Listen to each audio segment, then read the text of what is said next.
కనబరిచారనుకుంటున్నారు? చాలా సంతోషంగా ఉందండి.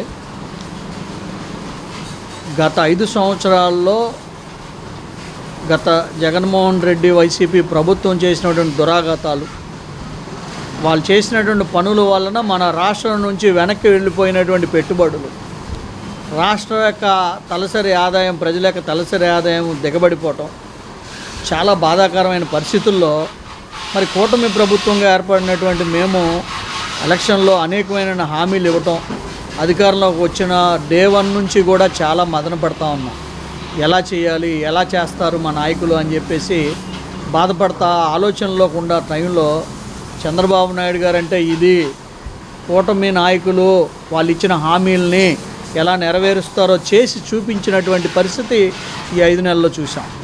లోకేష్ గారు మరి యువకుడు, మీరు అనేకమైనటువంటి ఆరోపణలు చేశారు, నీ వల్ల కాదన్నారు, క్యారెక్టర్ అసాసినేట్ చేశారు. ఈ రోజున మరి నా కళ్ళ ముందు నేను చూసా 65,000 కోట్ల రిలయన్స్ పెట్టుబడులు ఈ రాష్ట్రానికి వచ్చినాయి. 2 లక్షల ఉద్యోగాలతో పాటు పెట్టుబడి పెడతా ఉన్నారు. అదేవిధంగా ఈ వారం 10 రోజుల క్రితం ఆయన అమెరికా వెళ్ళి దాదాపుగా 1,00,000 కోట్ల పెట్టుబడులు ఆయన అక్కడి నుంచి మాట్లాడి ఇక్కడ డౌన్ చేయటం జరుగుతూ ఉంది.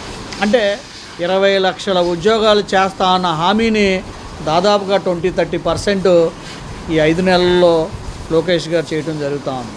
అదేవిధంగా చంద్రబాబు నాయుడు గారు మరి ఆయన ఎక్కడికి ఢిల్లీ వెళ్ళినా సరే 1,000 కోట్ల పెట్టుబడి తీసుకొచ్చి అమరావతి ఎలా అభివృద్ధి చేయాలి, అమరావతిని ఇంకా ఎక్స్పాండ్ ఎక్కడి దాకా చేయాలి, అమరావతి నుంచి చుట్టుపక్కల మరి ప్రతిదీ కోస్తా, రాయలసీమ, ఉత్తరాంధ్రను కూడా కలుపుకుంటూ రైల్వే లైన్లు కానివ్వండి, నేషనల్ హైవేస్ అని కానివ్వండి, అమరావతి మీదుగా వెళ్ళే విధంగా ఎంత ఆశ్చర్యం అండి. చంద్రబాబు నాయుడు గారి ఆలోచన విజన్ 2047 అనేది ఇవాళే కనపడతా ఉంది. ఏ మాత్రం సందేహం లేదు, రాబోయే 5 సంవత్సరాలలో చంద్రబాబు నాయుడు గారు అన్నటువంటి హామీలతో పాటు ఆంధ్రప్రదేశ్లో చదువుకున్న ప్రతి వ్యక్తి కూడా ఇతర రాష్ట్రం కూడా వెళ్ళకోకుండా ఈ రాష్ట్రంలోనే ఉద్యోగాలు చేసుకునే అవకాశం, ఈ రాష్ట్రంలోనే లక్షలాది రూపాయల శాలరీలు పొందే అవకాశం ఇప్పుడు వస్తుంది. అదేవిధంగా ప్రత్యేకంగా యువతకి, మహిళలకి కూడా మంచి మంచి ఉద్యోగాలతో పాటు వాళ్ళ యొక్క ఆత్మగౌరవాన్ని నిలబడే స్థాయికి వస్తారని చెప్పి ఈ సందర్భంగా తెలియజేస్తూ మీ దగ్గర చెప్తా ఉన్నాను. అక్రమ సోషల్ మీడియాలో ఇది చేసిన వాళ్ళని తిట్టింది, భార్యని తిట్టారు. చంద్రబాబు గారు అలా భార్యని తిట్టి అవమానించారు అసెంబ్లీలో. ఇలా పోస్టులు మాట్లాడి అనేక ఇదిగా విమర్శలు చేసిన వాళ్ళకి అది అరెస్ట్ చేసింది. ప్రజాస్వామ్యంలో సోషల్ మీడియాలో ప్రతి ఒక్కరూ మాట్లాడారు, వాళ్ళందరికీ అరెస్టులు చేశారా అని నేను అడుగుతున్నా. ఇవాళ తప్పుగా మాట్లాడిన వాళ్ళకే అరెస్టులు జరుగుతున్నాయి అక్కడ. అంతేగాని మీరు ఎవరో ఏదో సృష్టించేసి జగన్మోహన్ రెడ్డి సోషల్ మీడియాలో చంద్రబాబు వేరుపై కేసు పెట్టండి, సూపర్ 6 ఏం చేయలేదని చెప్పి ఇలా చేసిన వాళ్ళపై మనం మేమేం మాట్లాడాలని అడుగుతున్నా. గతంలో ఆయన ముఖ్యమంత్రిగా ఉన్నప్పుడు ఏం చేశాడు, ఏమీ చేయనప్పుడు మళ్ళీ ప్రజలు మేము కేసు పెట్టొద్దు ఆయన మీద అని నేను అడుగుతున్నా.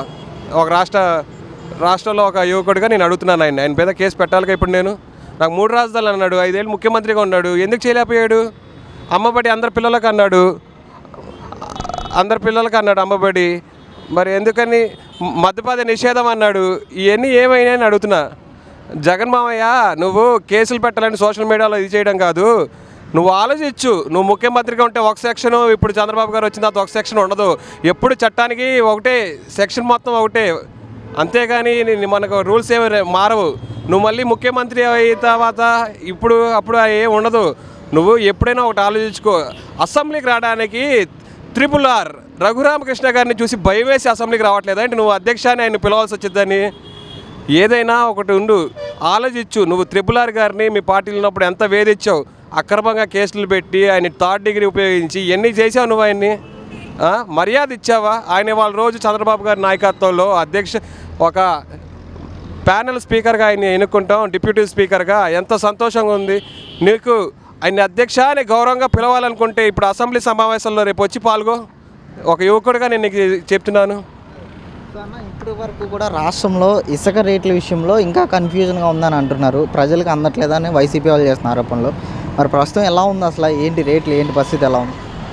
ప్రస్తుతానికి ఇసుక గురించి మనం మాట్లాడుకుంటే గతంలో ట్రాక్టర్ ఇసుక వచ్చి 6,000 7,000 ఉండేది. ఇప్పుడు ప్రజలకు అందుబాటులోకి వచ్చింది. ప్రజలకి ఇల్లు కట్టుకునే వాళ్ళు ప్రతి ఒక్కరు హర్ష వ్యక్తం చేస్తున్నారు. అలాగే కార్మికులకు కూడా ఇబ్బంది లేకుండా వాళ్ళకి రోజు ఉపాధి దొరుకుతుంది అక్కడ క్వారీల్లో.